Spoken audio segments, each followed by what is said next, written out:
kang lalapit sa akin. Huwag kang lalapit sa akin.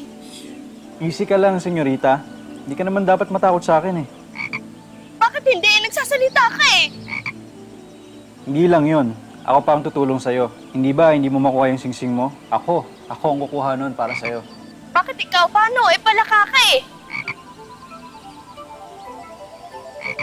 Ako nang bahala doon. Pero ibabalik ko lang sa'yo yung singsing mo. Basta tutupad ka sa mga kondisyon ko.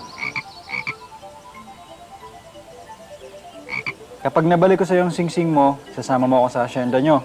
Pagkatapos noon, papakainin mo ako sa mesa nyo. Patutulugin mo ako sa kama mo gamit ang malambot na unan mo. At panghuli, hahayaan mo akong tumira sa inyo sa asyenda. Seryoso ka? Ikaw din, papagalitan ka ng papa mo dahil nawala ang regalo niyang singsing sa'yo. Going once, going twice. Sige na. Fine. Tutupad ako sa mga kondisyon mo. Basta ibalik mo lang sa akin yung singsing ko. Alrighty. Pangako yan, ha? Oo. Promise. Cross my heart.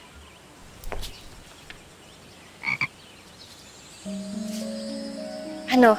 Ready ka na? Tutulungan kita.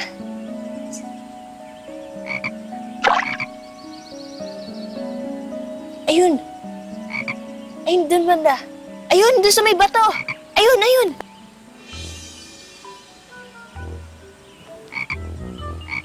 Ito.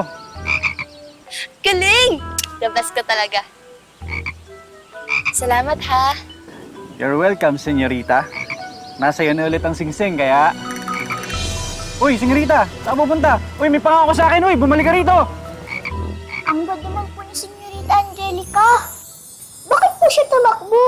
Di ba may usapan po sila ng frog? Dapat tinapad niya po yun.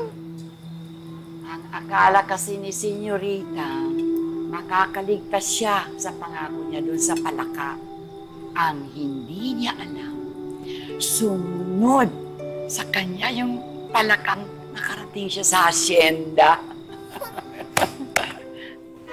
Bebek! Sino yan? May tao ba dyan? Huli ka! Ay, Chuserang Frog! Eh, ikaw nga eh. #paasa. Nangako-ngako ka tapos tatakbuhan mo ako. Tuparin mo ang usapan natin. Ayoko nga, umalis ka na dito. Ay, hindi ba sa usapan natin na kapag nakuha ko ng singsing, kakainin mo ako sa mesa nyo? Eh, ang labo mo naman eh. Iniwan mo ako sa ere. Sabi ng bawal eh, umalis ka dito!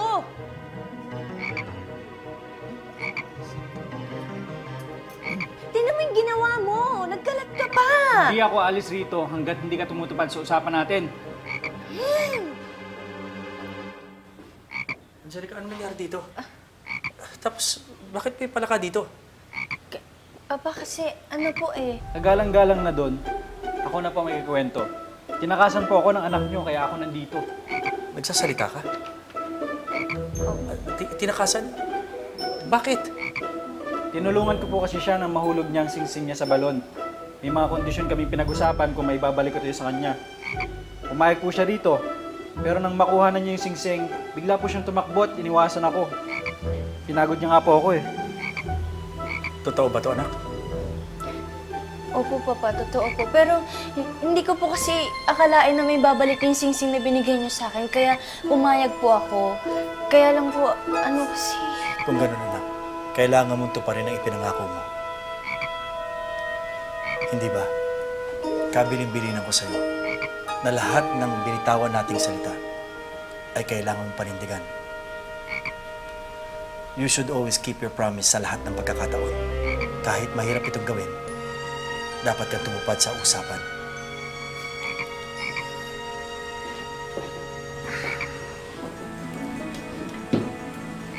Angelica, anak. Ang kasunduan ay kasunduan. Hindi mo dapat ito talikuran. Makakaasa kang tutupad sa usapan niyo ang anak ko. Saluhan mo muna kami kumain. Angelica, bigyan mo siya ng pagkain.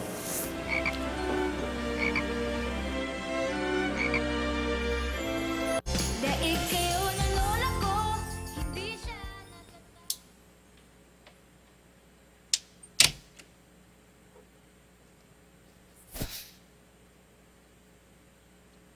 Ay, palaka, ano ba yan? Matutulog na ako. Ano ba bang gusto mo?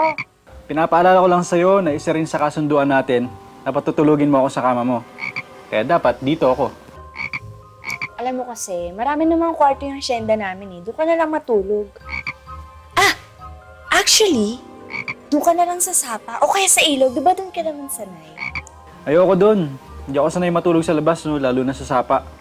Gusto ko sa kwarto, sa kama, sa may malambot na unan. Ate mo rin eh, no? Juserang frog, namimili ka pa ng tutulugan mo. Sige ka. Ang sabi ng tatay mo, ang kasunduan ay kasunduan na dapat tinutupad. Gusto mo bang sabihin Oh, ko na. sa kanyang... Okay, fine. Sumbongero. Uy, teka, saan mo ko dadalhin? Dito! Teka, ayoko dito. Diyan ka na matulog. Dito ako gusto. Kaya dito ako. Okay. Huwag kang didikit sa akin. Senyorita, thank you and good night.